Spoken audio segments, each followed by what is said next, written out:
Ações ou renda fixa, onde é melhor investir com essa manutenção da taxa de juros no Brasil e o aumento na taxa de juros americana? Esse é o tema que a gente vai aprofundar nesse vídeo. Nesse momento eu quero que você deixe aqui embaixo nos comentários o que você acha que vale mais a pena fazer agora, investir em renda fixa ou em ações. Manda aqui embaixo antes de assistir o vídeo que eu quero saber qual é a sua visão. Só antes da gente entrar no tema do nosso vídeo de hoje, tenho um pedido importante para fazer para você que já acompanha meu conteúdo por aqui. Que eu peço para você fazer algo muito simples, tocar aqui embaixo em gostei, porque assim você motiva a mim, motiva a minha equipe e faz com que o nosso trabalho chegue para mais pessoas. Assim a gente consegue ajudar mais gente, tá bom? Então se você já me acompanha por aqui, toque em gostei. Se você não me acompanha, o primeiro vídeo meu que você está vendo, espero chegar no final e aí você toma a sua decisão. Vamos lá. O Federal Reserve volta a subir a taxa de juros dos Estados Unidos em 0,25% e indica uma pausa em ciclo de aperto. O que significa isso? Já vou explicar para você com mais detalhes, tá? Mas mais do que a decisão de juros em si, isso aqui todo mundo já sabia, já era expectativa geral, os analistas de mercado estavam de olho no tom do comunicado do Federal Reserve, que veio um pouco diferente do esperado, tá? E nas falas do presidente do Federal Reserve, Jerome Powell. Essa mudança na taxa de juros americana tem um impacto em todos os investimentos no mundo inteiro. Impacto globalmente, certo? E a mudança de taxa de juros aqui no Brasil, ou a manutenção da taxa de juros aqui no Brasil, tem impacto, obviamente, só na nossa economia aqui no país, tá? E o que acontece, né? Essa taxa de juros foi para uma banda entre 5% a 5,25% ao ano. Não é uma taxa de juros com um valor específico, absoluta, como é no Brasil, sempre vai por uma banda. E por que aumentou? Por que o Fed aumentou a taxa de juros lá fora? Porque a gente ainda tem uma inflação bastante elevada nos Estados Unidos. A meta da inflação nos Estados Unidos é 2%, só que a inflação por lá está acima ainda dos 4%, 5%, depende do índice de inflação que você for pegar. Aqui você pode ter algumas informações aqui nessa manchete da Infomoney, mas o que aconteceu? O que é o principal? No comunicado que acompanha a decisão do aumento da Fed Funds Rate, a autoridade monetária sinaliza que poderá, uma palavra muda tudo, poderá dar uma pausa em novos ajustes. Aqui está errado. Para que os membros do colegiado possam ter tempo para avaliar a crise nos bancos regionais. Mais um banco regional quebrou agora no fim de semana, o First Republic Bank. E as discussões em torno do teto de gastos, aí do teto de gastos americano, o teto de gastos do Brasil já foi embora. O mercado ele tinha a expectativa de que o Jerome Powell, presidente do Banco Central Americano, e que o próprio FONC, que é esse comitê que decide a taxa de juros por lá, seria cabal em dizer, vamos interromper, vamos fazer uma pausa no aumento nas taxas de juros. Só que eles colocaram no comunicado que poderão fazer uma pausa. Poderão fazer uma pausa, não é certo. Então, eles deram uma conotação de que eles estão mais agressivos no aumento da taxa de juros do que o mercado estava esperando, tá? No mesmo texto, deixa eu voltar aqui, o Banco Central Americano ressalta que a inflação permanece elevada e o mercado de trabalho segue robusto. A inflação elevada é um sinal negativo. Por quê? O que é inflação? É o aumento médio dos preços de tudo que a gente compra no dia a dia. A taxa de juros serve justamente para frear o consumo e, freando o consumo, serve para frear a inflação. Ou seja, para fazer com que os preços das coisas, dos produtos, dos serviços que a gente consome parem de subir desenfreadamente. Então, a inflação elevada é um problema. Mercado de trabalho robusto, quando a gente está com inflação elevada, também é um problema, porque a gente entra numa espiral inflacionária. Imagina o seguinte, imagine que cada vez tem mais gente empregada, certo? Mais gente empregada, o que significa? Mais gente consumindo. Se tem mais gente consumindo, o que acontece com os preços? Se você tem uma oferta que é igual, uma oferta inalterada, tem a mesma oferta de produtos, se aumenta a demanda, se aumenta o consumo, o que acontece com os preços? Sobem. E aí, os preços sobem ainda mais, o dólar desvaloriza ainda mais, e é isso que o Banco Central Americano ele quer defender, certo? Aqui tem um ponto importante, tá? O presidente do Banco Central Americano descarta corte de juros em cenário de persistência da inflação nos Estados Unidos. Então, o Jerome Powell ele foi muito enfático dizendo que cortes de juros não serão apropriados se as projeções atuais de desaceleração gradual dos preços se confirmarem. O que ele quer dizer com isso? Que, primeiro, a taxa de juros americana, Fed Funds Rate, subiu. Segundo, pode ser que haja uma pausa, mas pode ser que também não haja, ou que o mercado já tinha precificado como certo que ia ter, ele só talvez tenha.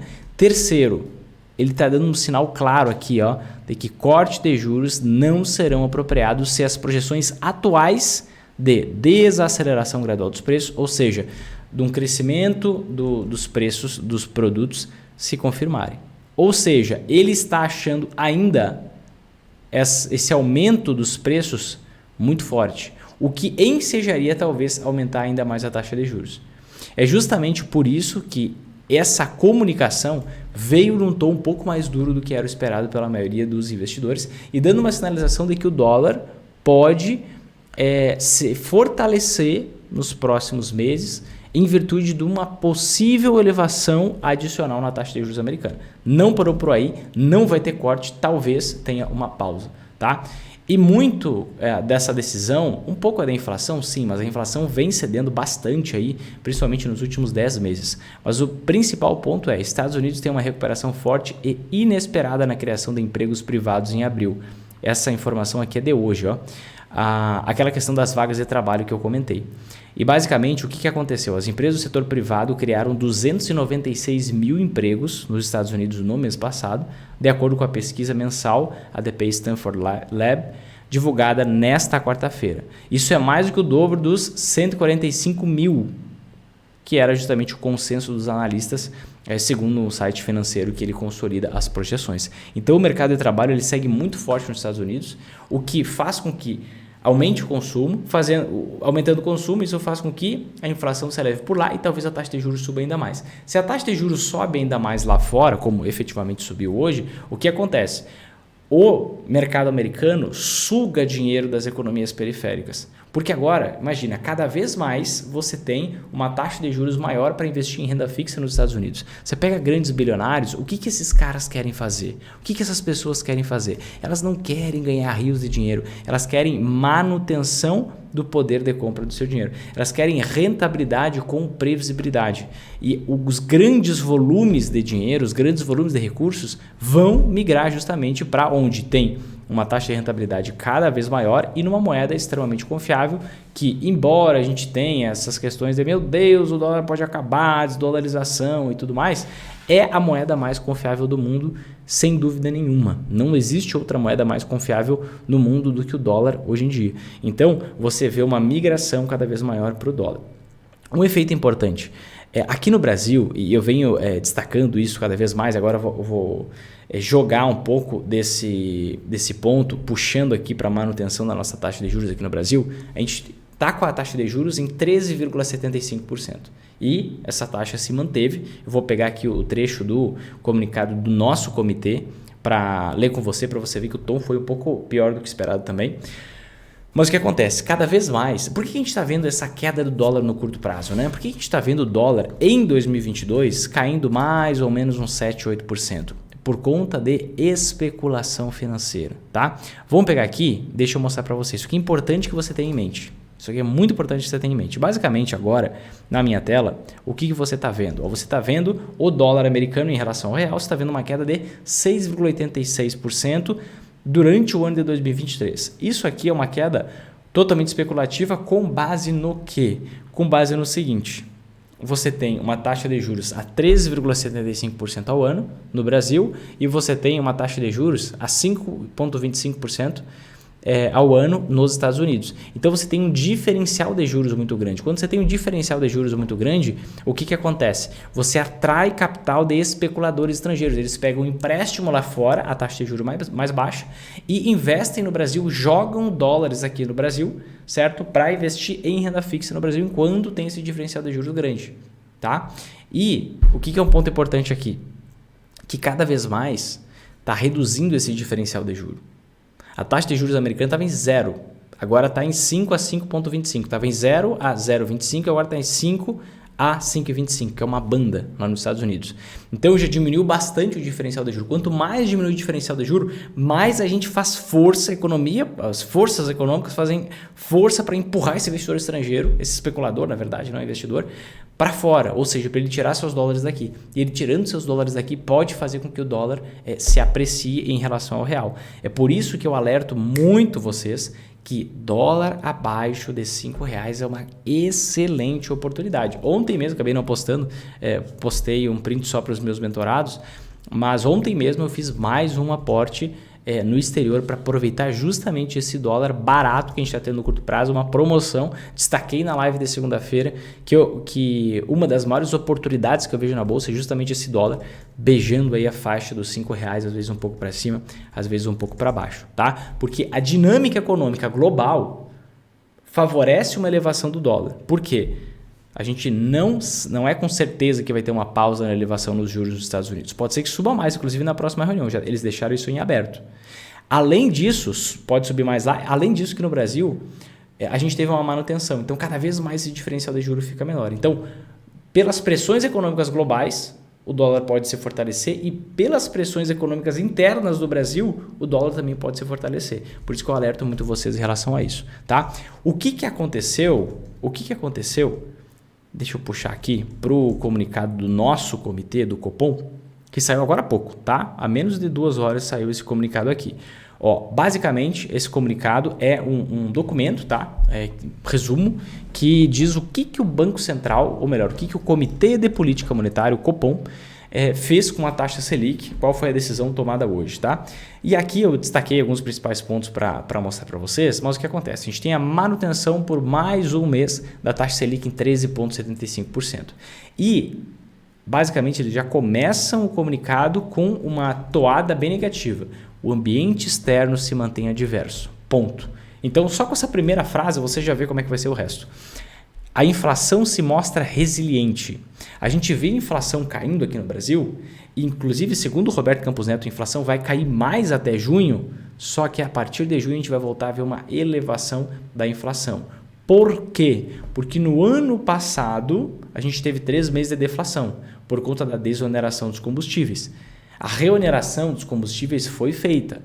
E aí, essa deflação vai sair do cálculo da inflação dos últimos 12 meses e vai começar a entrar a reoneração. Então, agora a gente vai voltar a ver a inflação porque vai tirar esse efeito da deflação, que é uma inflação negativa que a gente teve ali no terceiro trimestre do ano passado. Então, é por isso que Roberto Campos Neto ele não fica se iludindo com essa questão que a inflação está caindo no Brasil, porque está caindo por causa daquela deflação. Agora, essa inflação volta com o passar do tempo, tá? As expectativas, isso que é importante, as expectativas de inflação para 2023 e 2024, apuradas pela pesquisa Focus. O que é a pesquisa Focus? É basicamente uma reunião das projeções das maiores instituições financeiras do país, certo?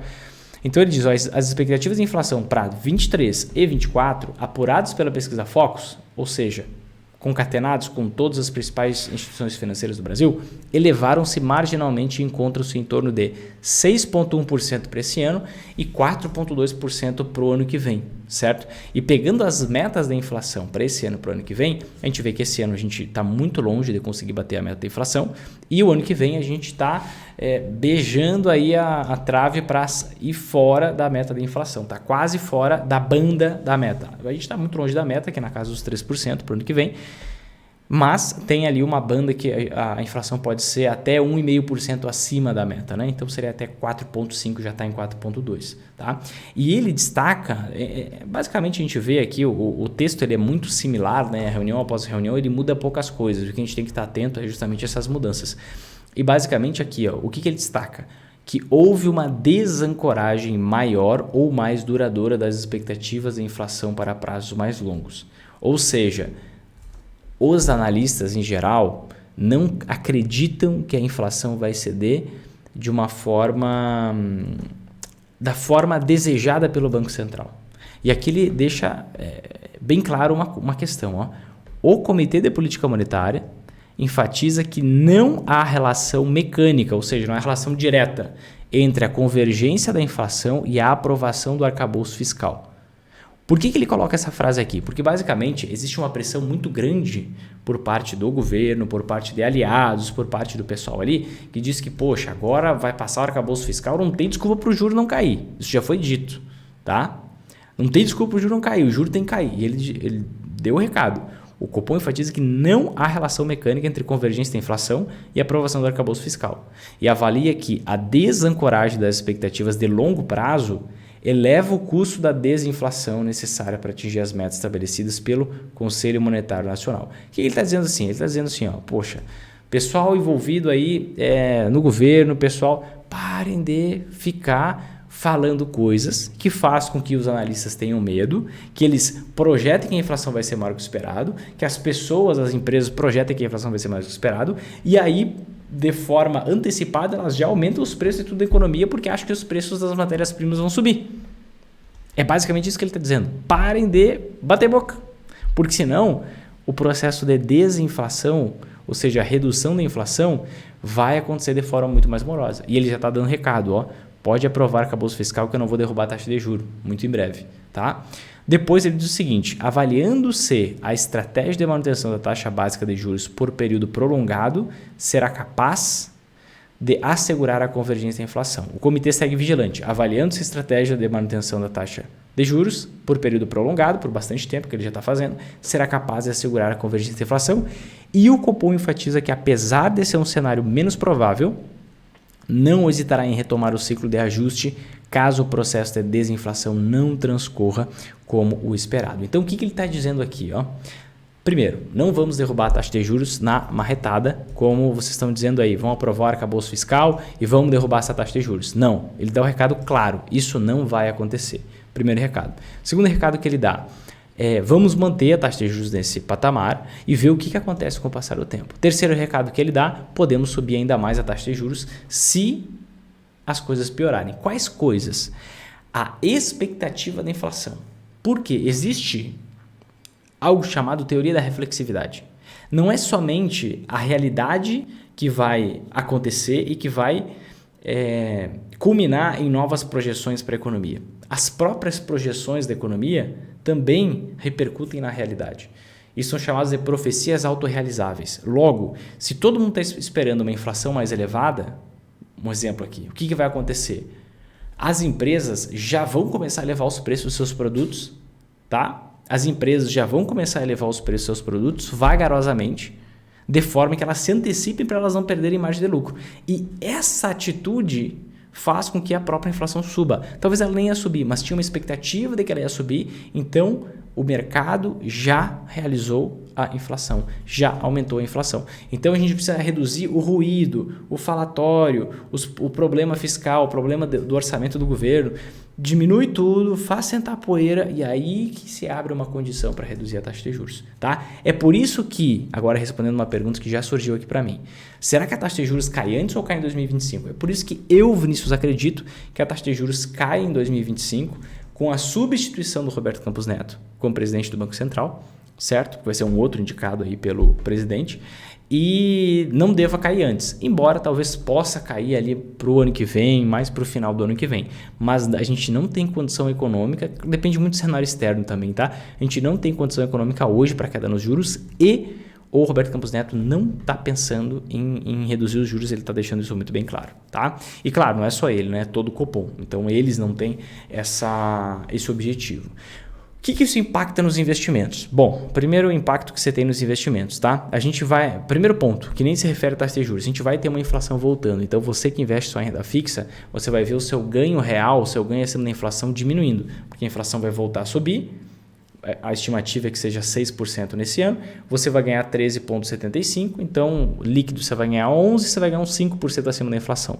Mais ou menos. Então, um rendimento muito baixo, tá? Você que investe só em ações, cuidado. A gente já tem mais de 200 pedidos de recuperação judicial em 4 meses de 2023. Isso é um patamar extremamente elevado. O que é recuperação judicial? É um pedido de falência, é um pedido de reorganização das dívidas porque as empresas vão falir se isso não acontecer. Basicamente é isso. Já tem mais de 200 em 2023. Pode acontecer diversos outros. Principalmente cuidado você que investe em ações de empresas muito endividadas e que pagam altos juros pela dívida, tá? Para quem está esperando uma oportunidade de entrar nas antiações, comentei isso na segunda-feira, a gente está numa janela de oportunidade incrível, porque o nível de risco para o mercado de ações é muito grande e as antiações estão dando essa queda. O ouro não, o ouro está disparando. Alertei muito vocês no ano passado que o ouro ia disparar. Quem entrou, entrou. Quem não entrou, ficou de fora.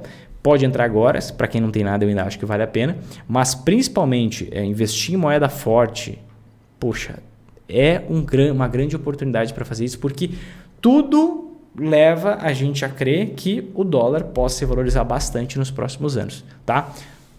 Comentei para você. Primeiro, por conta do próprio aumento na taxa de juros americana, por conta do diferencial de juros entre Brasil e Estados Unidos, que faz com que o especulador vá embora, se fica muito estreita essa diferença aqui, porque aí ele está arriscando seu dinheiro em real, uma moeda fraca, e simplesmente por conta de que, historicamente falando e estruturalmente falando, o Brasil ele quase sempre tem uma inflação maior do que a inflação americana. Logo, se um país tem uma inflação maior do que a de outro país, a sua moeda deve desvalorizar em relação à moeda do outro país. Tá? Isso é uma dinâmica de médio e longo prazo. No curto prazo, a gente tem essas questões especulativas e que abrem uma grande janela de oportunidade. Então, se eu tivesse investindo só em renda fixa, eu abriria o olho. Se eu tivesse investindo só em ações, eu abriria o olho ainda mais por conta de todo esse problema que gera para as empresas. Juros mantidos no patamar mais alto faz com que os juros que as empresas pagam pelas dívidas aumente, faz com que as empresas diminuam o lucro e os preços das ações desabem e os dividendos, a renda passiva também acaba diminuindo com o tempo por conta da queda nos lucros. Tá? Então você tem impacto direto aqui na renda fixa e tem impacto direto nas ações. E você tem uma grande oportunidade nas anti-ações, que são justamente esses investimentos que têm esse potencial de proteger você em cenários ruins para a economia. E qual a sua próxima tarefa agora? Se você ainda não mandou o comentário que eu te pedi, manda aqui embaixo. O que você acha que vale mais a pena agora? Investir em renda fixa ou investir em ações? Manda aqui embaixo que eu quero saber. Certo, gente? Se fez sentido para você, o que você faz agora? Toca aqui embaixo em gostei se você não tocou ainda. Compartilha esse vídeo com seus amigos, te inscreve no canal, ativa o sininho, faz todo esse processo e pode deixar aqui embaixo um comentário me dizendo o tema de algum vídeo que você gostaria que eu gravasse para você. Quem sabe a gente pode pegar esse tema, abordar profundamente em algum dos próximos vídeos que a gente vai produzir, tá bom? É isso, te vejo no próximo vídeo, um forte abraço e até mais.